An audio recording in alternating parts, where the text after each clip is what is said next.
Lily's Purple Plastic Purse by Kevin Henkes. Lily loved school. She loved the pointy pencils. She loved the squeaky chalk. And she loved the way her boots went clickety-clickety-click down the long, shiny hallways. Lily loved the privacy of her very own desk. She loved the fish sticks and chocolate milk every Friday in the lunchroom. And most of all, she loved her teacher, Mr. Slinger. Mr. Slinger was as sharp as a tack. He wore artistic shirts, he wore glasses on a chain around his neck, and he wore a different colored tie for each day of the week. "Wow," said Lily. That was just about all she could say. Wow. Instead of "Greetings, students," or "Good morning, pupils," Mr. Slinger winked and said, "Howdy." He thought that desks in rows were old-fashioned and boring. "Do you rodents think you can handle a semicircle?" And he always provided the most tasty snacks, things that were curly and crunchy and cheesy. "I want to be a teacher when I grow up," said Lily. "Me too," said all her friends, Chester and Wilson and Victor. At home, Lily pretended to be Mr. Slinger. "I'm the teacher," she told her baby brother, Julius. "Listen up." Lily even wanted her own set of deluxe picture encyclopedias. "What's with Lily?" asked her mother. "I thought she wanted to be a surgeon or an ambulance driver or a diva," said her father. "It must be because of her new teacher, Mr. Slinger," said her mother. "Wow," said her father. That was just about all he could say. Wow. Whenever the students had free time, they were permitted to go to the light bulb lab in the back of the classroom. They expressed their ideas creatively through drawing and writing. Lily went often. She had a lot of ideas. She drew pictures of Mr. Slinger, and she wrote stories about him too. During sharing time, Lily showed her creation to the entire class. And at the very last second, Mr. Slinger saved the cold, starving elderly. "Wow," said Mr. Slinger. That was just about all he could say.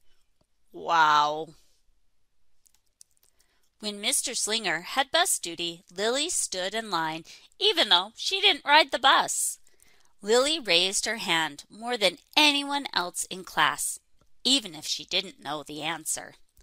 And she volunteered to stay after school to clap erasers. "I want to be a teacher when I grow up," said Lily. "Excellent choice," said Mr. Slinger.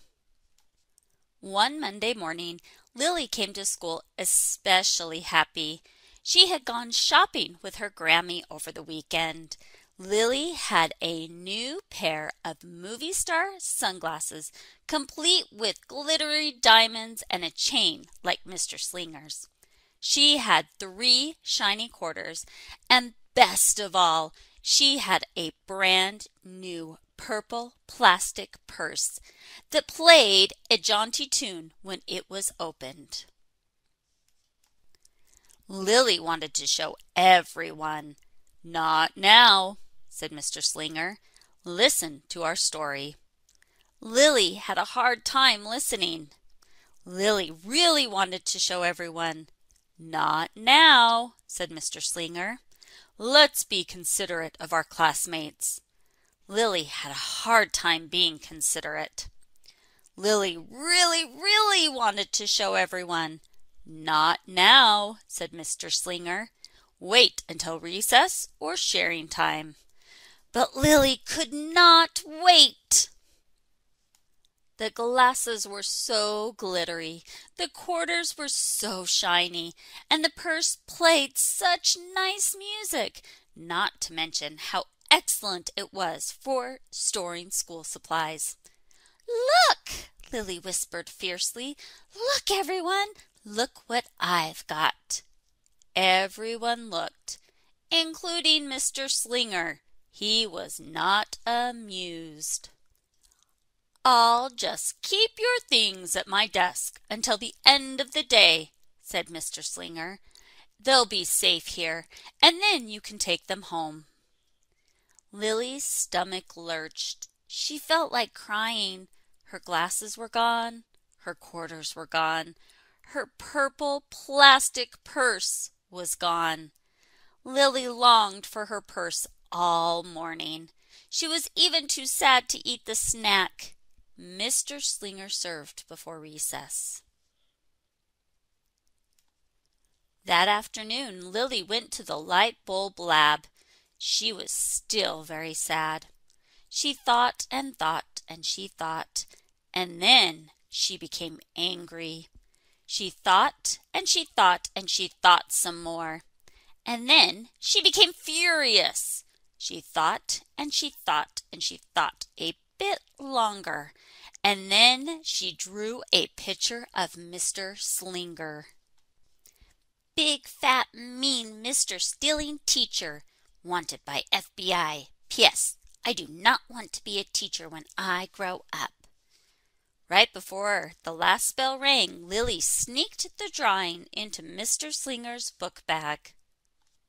When all the students were buttoned and zipped and snapped and tied and ready to go home, Mr. Slinger strolled over to Lily and gave her her purple plastic purse back. "It's a beautiful purse," said Mr. Slinger. "Your quarters are nice and jingly, and those glasses are absolutely fabulous. You may bring them back to school as long as you don't disturb the rest of the class."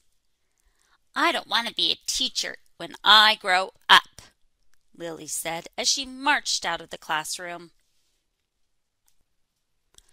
On the way home, Lily opened her purse. Her glasses and her quarters were inside, and so was a note from Mr. Slinger. It said, "Today was a difficult day.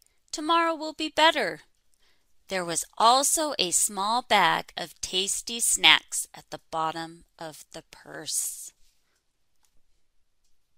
Lily's stomach lurched. She felt like crying. She felt simply awful. Lily ran all the way home and told her mother and father everything. Instead of watching her favorite cartoons, Lily decided to sit in the uncooperative chair.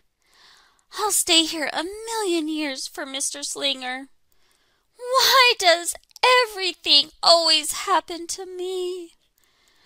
1051, 1052, 1099. That night, Lily drew a new picture of Mr. Slinger and wrote a story about him too. Lily was really sorry, so everyone forgave her, even her parents, even her stinky baby brother, even her especially incredible teacher. And then the sun shined its smiley face down on everyone and everything, even the bugs and the worms. The end. Lily's mother wrote a note, and Lily's father baked some tasty snacks for Lily to take to school the next day. "I think Mr. Slinger will understand," said Lily's mother. "I know he will," said Lily's father. The next morning, Lily got to school early. "These are for you," Lily said to Mr. Slinger, "because I'm really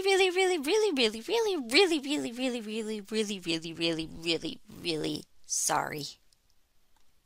Mr. Slinger read the story, and he looked at the picture, and he read the note, and he sampled the snacks. "Wow," said Mr. Slinger. That was just about all he could say. "Wow." "What do you think we should do with this?" asked Mr. Slinger. "Could we just throw it away?" asked Lilly. "Excellent idea," said Mr. Slinger. During sharing time, Lilly demonstrated the many uses and unique qualities of her purple plastic purse, her shiny quarters, and her glittery movie star sunglasses. Then she did a little performance using them as props.